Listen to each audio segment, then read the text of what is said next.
Moltes gràcies, senyora presidenta. En primer lloc, vull reconèixer la posició del senyor Toni Such quan ha afirmat d'una forma molt clara que mos equivocarem. Ho ha dit així, jo i estic d'acord. Es van equivocar i és bo reconèixer-ho perquè estem així assistint a la reforma d'una reforma de l'Estatut d'Autonomia. Vostè va dir mos equivocarem. Jo crec que vostè ha pensat el que va dir així Joan Lerma. L'expresident de la Generalitat, així en aquestes Corts, va afirmar la denuncia a la insuficiente financiación agravada por la CAM i Bancaixa. Això va dir així en aquestes Corts Valencianes Joan Lerma. Joan Lerma ha afirmat, i està en el diari de sessions, que el dèficit de financiació és de 5.000 milions d'euros anuals. I jo sé que vostè, que té apreci en Joan Lerma, doncs ara, d'alguna manera, ha de reconèixer que es van enganyar en aquella reforma de l'Estatut perquè no era ambiciosa, no estava en línia al que volia el nostre poble. Estem en una situació molt difícil i escoltant el portaveu del grup popular pareix que si estem lligant els gossos en llonganisses i no és així. No és així. Vostès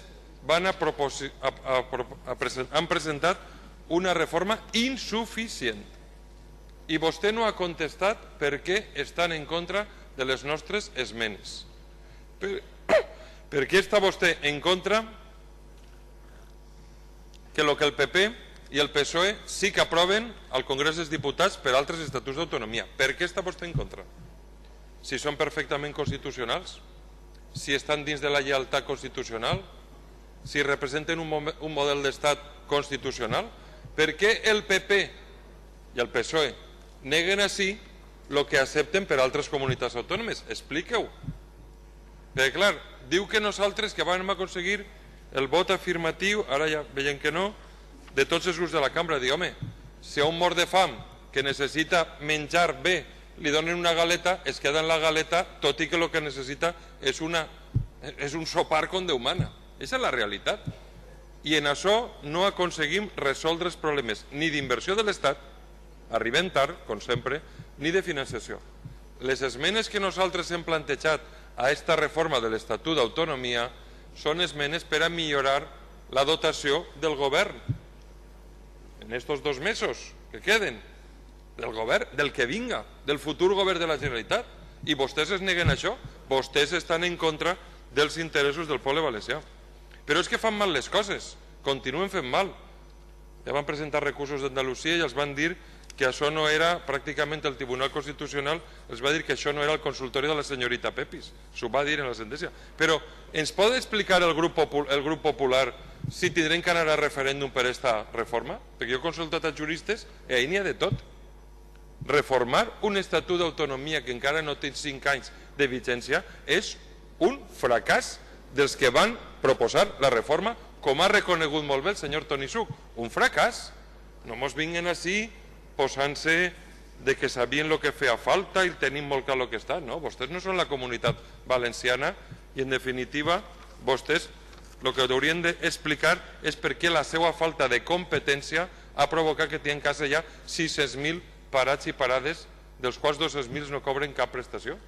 I el que han d'explicar al poble valencià és per què es neguen a millorar la financiació i la inversió de l'Estat a casa nostra. Per què es neguen? Per què es neguen a fer una reforma de calat dins dels marcs constitucionals? Si jo m'he limitat així a presentar el que vostès han presentat i han aprovat altres comunitats autònomes. No és cert el que diu el preàmbul d'esta reforma. N'hi ha asimetria, clar que n'hi ha asimetria. Vostès han votat els concerts econòmics per a Navarra i el País Basc. Vostès han votat un estatut d'Extremadura que els suposa una inversió extra de l'Estat. Vostès han votat a favor del deute històric d'Andalusia. I per què no per a nosaltres? Si les condicions socioeconòmiques del nostre poble són terribles per culpa de la seva incapacitat, per què neguen als valencians el que sí que aproven per a Andalusia i Extremadura? S'ho poden explicar? Aquest és el debat. Tot el demés són cuentos chinos. I clar, davant una proposta de mínims insuficient que arriba tard, doncs escolta, millor això que una puny a l'ull, però no és el que toca. Esta reforma no és la que toca. I sí que m'agradaria que ens diguera si tenim que anar a referèndum, perquè en aquesta reforma tan meravellosa que vostès van pactar, històrica, segons vostè, que ja estem reformant, doncs ho diu ben clar.